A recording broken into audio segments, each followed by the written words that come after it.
those who have entertained, those who have entertained a hope of being true converts, and yet they have left off the duty of secret prayer. They have left off calling upon God. It's time for you to leave off hoping and flattering yourself with the imagination that you are the children of God. That's really quite a stark, in-your-face comment. If you think you're a Christian, Jonathan Edwards, the great preacher of the colonial era, said, and you spend no time in private prayer, you're just disillusioning yourself. You are living in a fantasy world. Now let me just let's talk about this for just a bit.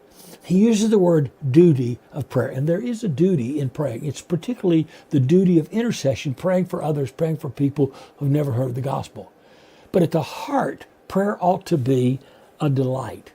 It ought to be something that I want to do. I want to spend time with God because of a love relationship that I have with this God. Luther, the great reformer, said, I've held many things in my hand, and I've lost them all.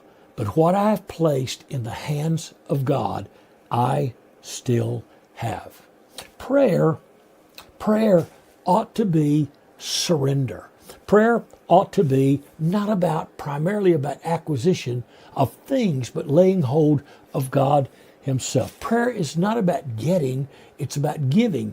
And dominantly, it's about giving yourself to God. You can't give your problems to God like we do in prayer all the time and not give yourself to God. You can't compartmentalize and say, God, you take only the trash. You're the trash collector in my life, without giving God the best of yourself in prayer. See, Spurgeon would say, God visits every house where night and morning prayers are made.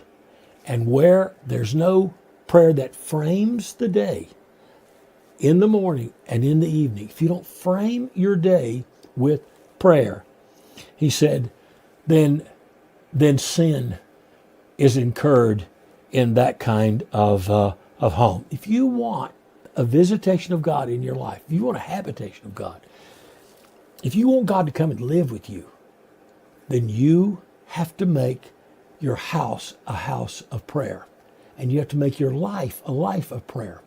You know, when I grew up, beds were often altars. It's interesting.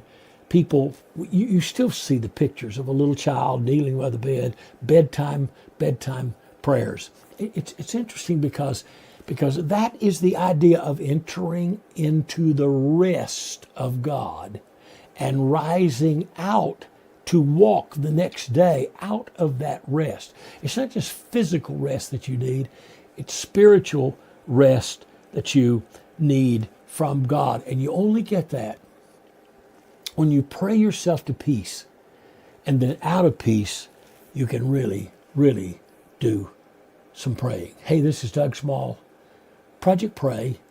This is the thought for the day.